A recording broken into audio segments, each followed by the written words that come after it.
hal yang baik itu adalah sebuah kenikmatan yang patut kita syukuri bersama-sama. Baik, mengawali kegiatan pada hari ini kita buka dengan berdoa terlebih dahulu. Silakan salah satu pemimpin untuk berdoa. Sebelum kita mengawali kegiatan hari ini, mari kita berdoa terlebih dahulu. Berdoa mulai. Bismillahirrahmanirrahim. Raditu billahi rabban wa bil islami dinan wa bi Muhammadin nabiyyan wa rasulah. Alhamdulillah semuanya kita sudah mengawali dengan doa dulu. Mudah-mudahan Allah Subhanahu wa taala memberikan hidayah kepada kita semuanya sehingga kita mendapatkan ilmu yang bermanfaat barokah maslahat di dunia akhirat. Ya rabbal alamin. Amin. Baik. Hari ini yang tidak masuk siapa? Enggak. Masuk semuanya, alhamdulillah rabbil alamin. Kalau masuk semuanya alhamdulillah. Itu berarti menunjukkan bahwa Allah Subhanahu wa taala memberikan kesehatan pada kita semuanya dan itu patut kita syukuri. Baik, untuk materi kita hari ini adalah tentang iman pada kitab-kitab Allah Subhanahu wa taala. Baik, ada yang kitab-kitab Allah itu ada apa saja yang sampai ketahui? Ada kitab Taurat, terus Zabur, Injil, Baik.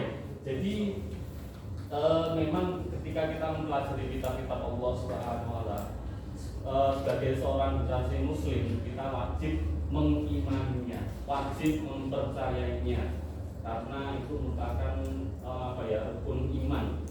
Kalau kita tidak mempercayainya, berarti keimanan kita patut dipertanyakan. Baik, tujuan dari pembelajaran ini anak semuanya. Jadi setelah kegiatan pembelajaran, harapan kami semuanya, kalian semuanya meyakini tentang adanya kitab-kitab suci Allah Subhanahu wa taala, kemudian membiasakan peduli kepada orang lain dengan saling menasihati sebagai cerminan iman pada kitab-kitab Allah. Selain itu juga semuanya nanti setelah mempelajari ini kita semuanya mampu menjelaskan apa sih makna iman pada kitab-kitab Allah. Kemudian mampu menguraikan kandungan dalil Nabi tentang iman pada kitab-kitab Allah. Kemudian harapannya nanti setelah pembelajaran ini kalian mampu setelah berdiskusi mengidentifikasi ciri-ciri orang yang beriman pada kitab-kitab Allah. Kemudian menunjukkan perilaku yang mencerminkan iman pada kitab-kitab Allah. Kemudian mampu menyajikan paparan tentang makna, kemudian menentukan keterkaitan antara beriman pada kitab suci Allah Subhanahu wa taala dengan perilaku peduli pada orang lain dengan saling menasihati hal-hal yang benar. Baik. Silahkan dibuka BKS-nya halaman 4. Halaman 4 kita baca Al-Qur'an terlebih dahulu. Membaca Al-Qur'an halaman 4 surat An-Nisa ayat 136. Baik, saya baca dulu. Kita memakai teknik al-waqfu wal ibtidah. Jadi berdiri di tengah kalimat, kemudian mengulang di kalimat sebelumnya. A'udzu billahi minasy syaithanir rajim. Bismillahirrahmanirrahim.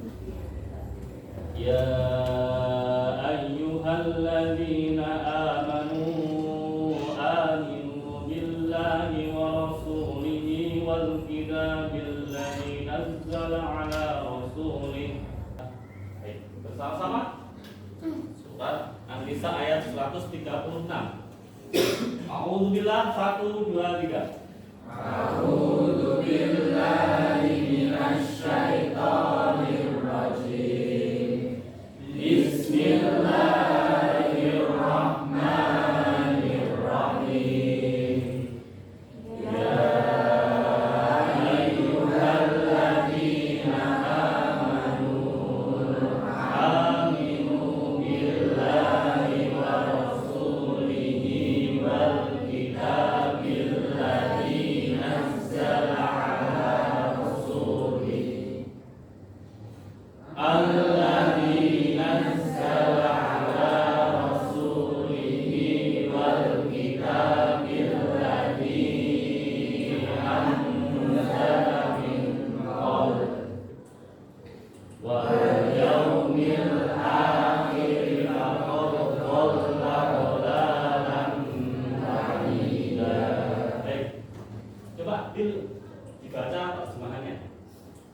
dari paparan Al-Quran surat An-Nisa ini jadi menunjukkan bahwa kita sebagai generasi muslim wajib mengimani kitab Allah, baik kitab Al-Quran maupun kitab yang turun sebelum Zabur, kitab Taurat maupun kitab Injil. Baik, Quran surat An-Nisa ayat 136. Ya, iman artinya percaya. Kitab berarti firman-firman Allah yang dibukukan menjadi sebuah mushaf. Ingat, iman artinya percaya, sedangkan kitab adalah firman-firman Allah Subhanahu wa taala yang dibukukan menjadi sebuah kitab. Nah, iman pada kitab adalah mempercayai kitab-kitab Allah dan membuktikan kepercayaan tersebut dengan amal sehari-hari. Baik, untuk mendalami materi-materi berikut tentang iman pada kitab Allah, silahkan membentuk kelompok. Silahkan bentuk kelompok 4. Nanti saya akan lembar kerjanya untuk mengerjakan tugas-tugas yang sudah saya siapkan. Baik, silahkan bentuk kelompok. Untuk mengawali diskusi pada kali ini, kami akan menayangkan sebuah video. Jadi silakan nanti diamati terlebih dahulu dan silakan nanti didiskusikan hasil pengamatan kalian.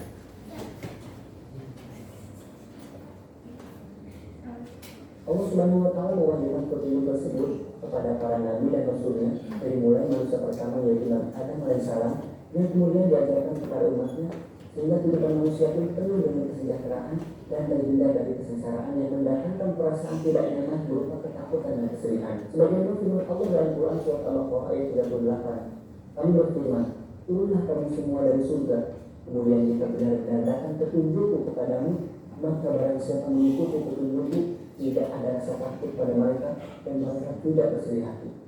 Kemudian wahyu Allah yang berisi petunjuk tersebut ditulis pada lembaran-lembaran terpisah seperti kelapa kulit pohon atau kulit binatang yang kita kenal dengan nama yang Quran surat Al-Imran ayat 19. Sesungguhnya agama di sisi Allah ialah Islam. Daud dan Nabi Isa adalah beragama Islam.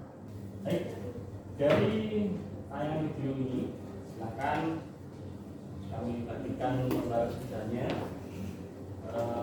Silakan nanti didiskusikan kemudian dipresentasikan di akhir kita.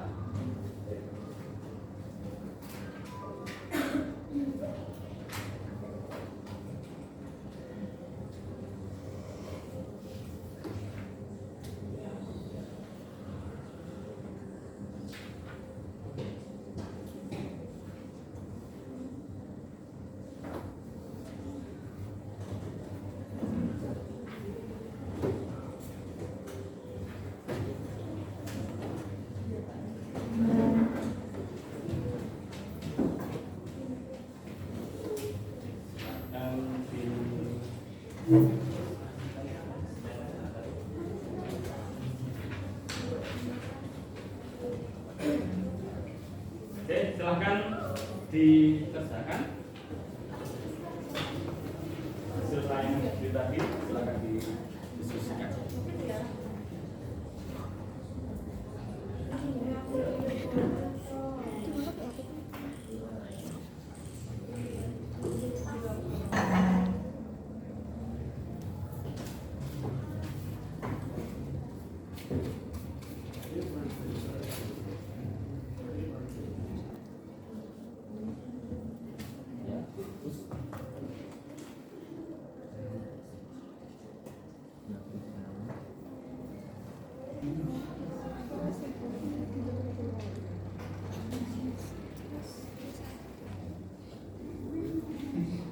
Itu semuanya setelah kita diskusi bersama, silahkan mempresentasikan hasil diskusi kelompok masing-masing. Coba dari kelompok 2 dulu. Silakan. Langsung.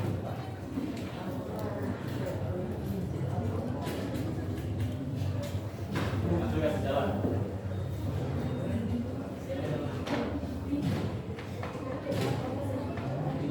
Nama kitab Taurat. Makna kitab Taurat bahasa Ibrani dalam yang diwahyukan kepada Nabi Musa alaihissalam. Cara tujuannya meyakini atau mempercayai keberadaannya sebagai kitab Allah, membaca dan mempelajarinya, mempercayai kebenaran isinya, selama tidak bertentangan dengan Al-Quran, mengamalkannya selama tidak bertentangan dengan Al-Quran, mengajarkannya selama tidak bertentangan dengan Al-Quran. Oke, beri aplaus. Depan.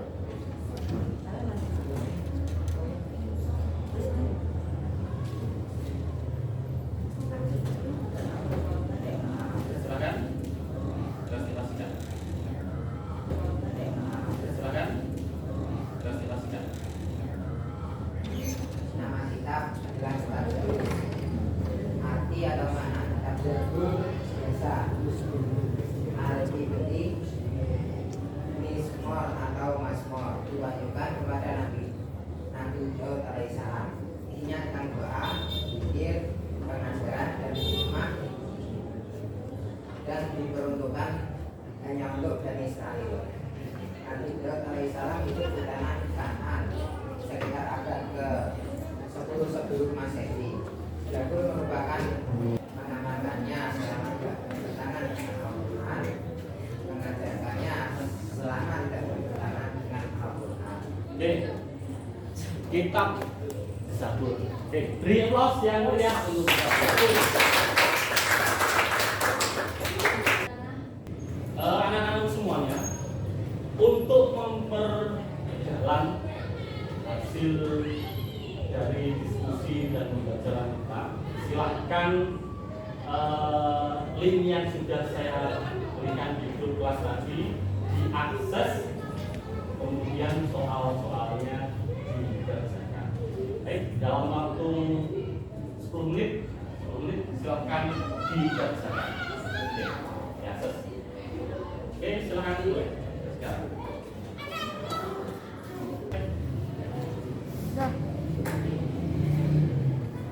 Baik, semuanya setelah kita melakukan evaluasi melalui link yang sudah saya berikan tadi, alhamdulillah pembelajaran kali ini saya rasa karena waktu kita sudah cukup, maka kita bisa mengakhiri. Namun sebelum diakhiri, dari kegiatan pembelajaran ini kira-kira apa yang bisa kita simpulkan? Coba, kitab suci yang diturunkan Allah itu ada berapa? Ada empat. Apa saja? Taurat, Zabur, Injil, Al-Quran. Oke, jadi yang wajib kita imani ada empat kitab: Taurat, Injil, Zabur, Al-Quran. Nah, kemudian di awal tadi ada perbedaan antara suhuf dengan kitab. Apa bedanya suhuf dengan kitab? Kalau suhuf itu berupa lembaran, kalau kitab itu lembaran yang lain. Oke, sip. Baik. Nah, kemudian gini, kitab Zabur, Injil, Taurat itu kan turunnya sebelum Al-Quran. Bagaimana cara kita mengimani kitab-kitab tersebut? Mengamalkannya selagi tidak bertentangan dengan Oke, jadi kita wajib mengamalkannya atau mengimaninya selama itu tidak bertentangan dengan Al-Quran. Baik, terima kasih, alhamdulillah presentasi hari ini cukup luar biasa. Beri aplaus buat kita semuanya. Baik, untuk materi selanjutnya nanti kita akan membahas tentang sejarah, tentang sifat kejujuran. Jadi paling tidak kita itu selain sudah beriman pada kitab Allah, kita juga mempunyai sifat kejujuran. Baik, mengakhiri kegiatan pada kali ini kita tutup dengan doa orang tua dan kabar. Bismillahirrahmanirrahim.